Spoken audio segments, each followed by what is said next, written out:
menarik yang mungkin tidak berhubungan dengan topik yang biasanya terjadi, tapi ini berkaitan erat dengan bagaimana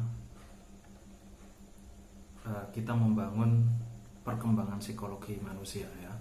Kalau dalam psikologi pendidikan ya, kita akan mempelajari psikologi perkembangan dari anak usia 1-3 tahun sebagai golden age, kemudian 3 sampai remaja, dewasa dan sebagainya. Nah, salah satu kekuatan dalam psikologi perkembangan adalah bagaimana anak ini atau manusia ini bisa bertahan dengan tekanan mental yang ia dapat. Nah, kaitannya dengan kekuatan mental dan tekanan mental ini saya habis melihat sebuah tayangan yang viral di YouTube, yaitu ada sebuah video klip dari KKY. Nah, ini menjadi trending nomor 1 yang ada di Indonesia. Nah, hal ini menarik. Kenapa yang saya ikuti ya? Nah, saya juga mengikuti KKY karena trending viral di YouTube dan Instagram. Nah, yang menarik adalah dari seluruh yang saya lihat itu ya, sekitar berapa menit, 4 menit atau 5 menit lagu itu sepertinya trending KKY itu bukan karena apa-apa, tapi karena adanya komentar bulian terhadap si KKY. Nah, bulian ini yang membuat mungkin logaritma YouTube membuat video dari KKY ini menjadi trending. Nah, yang menarik dari seorang KKY, mau tidak mau saya melakukan sebuah pencarian, penelusuran ke belakang. Ini sebenarnya siapa sih? Saya juga heran. Saya juga tanya-tanya, termasuk pada istri saya juga searching di Google, kemudian Instagram, saya stalking semuanya. Ternyata dia ini merupakan bukan seorang YouTuber ya, atau Instagram selebgram yang kegemarannya mukbang atau apa istilahnya, dan tidak biasa, cenderung konyol dan sebagainya. Tetapi yang di sini saya tidak akan membahas tentang mukbangnya atau membahas tentang KKY atau viralnya, tapi saya ingin mengajak teman-teman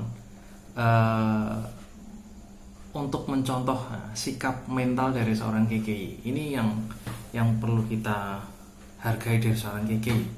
Jadi dari awal saya lihat ya, bukan dari awal ya, hanya beberapa sebelum video viral ini, ada mukbang makanan dan pentol ya, karena dia terkenal dengan Queen of Pentol katanya. Nah, itu banyak sekali komentar yang membuli dia. Tapi yang menarik yang saya perhatikan adalah dari ribuan bahkan mungkin jutaan ya komentar itu tidak lantas menjadikannya dia down dan depresi. Nah, ini yang menarik. Jadi bagaimana si KKY ini bisa mengelola bulian ini menjadi sebuah kekuatan, bahwa kalau peribahasa bilang anjing menggonggong kafilah berlalu ya. Silakan kamu menggonggong, saya tetap berusaha dengan karya saya, dengan macam-macamnya. Nah, saya tidak akan membahas karyanya, apa karya itu bermutu atau tidak, tapi kita akan membahas tentang kekuatan mentality dari seorang KKY ini. Karena mungkin masih banyak memperdebatkan bagaimana karyanya itu unik, kemudian ada yang mempermasalahkan lagunya. Itu kita tidak akan diskusikan di sini. Nah, ini menarik. Apabila hal ini kita bawa ke negara lain, negara maju, contohlah Korea atau Jepang, apa yang bisa kita perbuat? Apa yang bisa Anda bayangkan?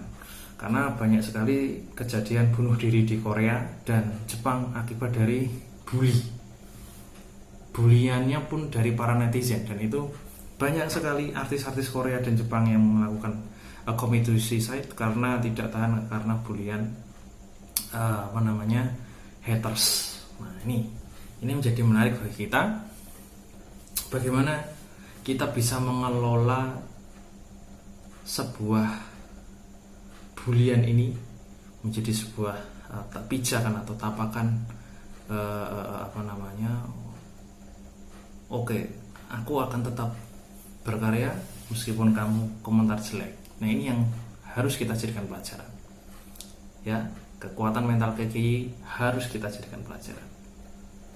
Makanya saya sendiri agak kurang cocok ketika banyak netizen mengkritik secara fisik, karena ciptaan Allah itu tidak ada yang jelek ya, semuanya diciptakan sesuai dengan peruntukannya. Kalau saya lihat KKI tidak pernah menghardik sara ya, suku agama ras, kemudian dia juga tidak pernah membuat konten atau prank-prank yang tidak bermutu seperti prank sampah kemarin. Kemudian dia juga tidak pernah menganggap virus corona atau covid itu enteng seperti yang menjadi permasalahan para YouTuber sebelumnya.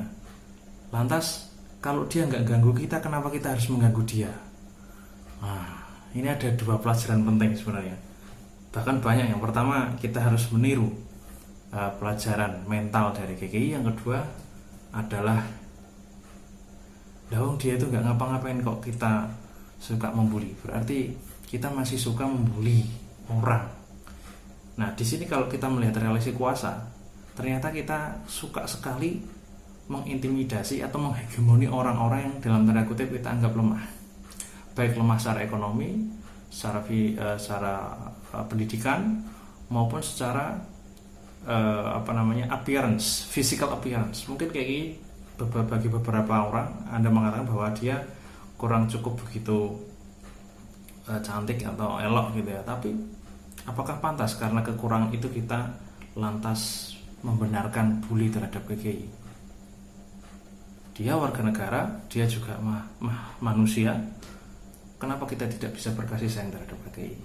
Kenapa kita tidak bisa menilai secara fair mana yang karya betul-betul, ya saya nggak menilai itu karya bagus atau enggak, mana karya yang tidak menghardik dan mana karya yang memang dibuat karena niat hanya untuk membuat karya gitu kan, tidak untuk membuat sensasi dan sebagainya.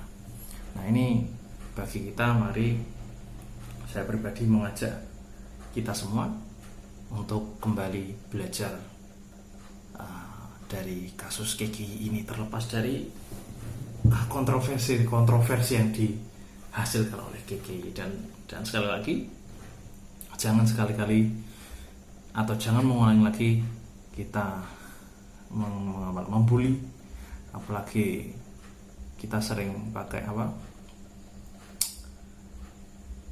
body shaming, yaitu sangat tidak baik ya, karena kita against all of bullying.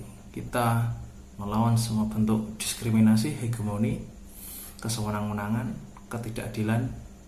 Nah, ini adalah bentuk ketidakadilan bagi kita. Mana suara kita ketika ada YouTuber yang membuat prank sampah?